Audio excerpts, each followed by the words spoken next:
अरे मला या ट्रॅक्टरमधून डिझेल काढायला लावलंय आणि मी एवढं गपचूप गपचूप शांत पद्धतीने डिझेल काढतोय. एखादा म्हणा हा काय डिझेलची चोरी बिरीच करून राहिलाय. तर रामकृष्ण हरी मंडळी, आज आपल्याला मोकार कामं होती. म्हणजे कसं आहे माहिती का, इकडे विहिरीला पाणी बिनी मारा यायचं होतं काढायला. त्याच्यामुळे ना मी पहिली मोटर चालू करायला गेलो. आता एक खोक्याचं कसं झालंय माहिती का, 5-6 वेळा मला करंट बसलाय. त्याच्यामुळे थोडं सावकाश पद्धतीने यावेळेस माझ्याकडे टेस्टर नाही, पक्कड नाही, डायरेक्ट मोठी स्क्रूचावीज घेऊन आलो. हो काही झालं का, डायरेक्ट खटाखूट खटाखूट पहिल्या हाताने कटआउट खोसून दिलं. म्हटलं तसं काही कामच होणार नाही, आता ॲटो तर काढले.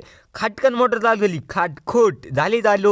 पण पाणी कमून निघा ना. अहो त्या नळीला तिकडे इकडे फिटिंग करेल हो तारीनी, त्याच्यामुळे पाणी निघा ना वाटतं. आता ती दिली पटकन फिटिंग काढून तारीची आणि आपल्याला मारायचं होतं याला पाणी. प्रेशर पहा ना आपल्या किलोमीटरपेक्षा पण जास्त आहे हो का कमी आहे, मला सांगा बरं कमेंट करून. आता घरी कसं आहे ना, घरचे पाणी वाया नाही जाऊन देती. लोकांना उन्हाळ्यात दुष्काळ पडतोय, आम्हाला पावसाळ्यात दुष्काळ पडलाय, असं तर आहे आमच्या घरचं. अरे गाडीला पाणी मारतोय ना, हा काय म्हणूनच दूर निघतोय. अरे म्हटलं जातानी वांदे नाही व्हायचे माझ्यासोबत. म्हटलं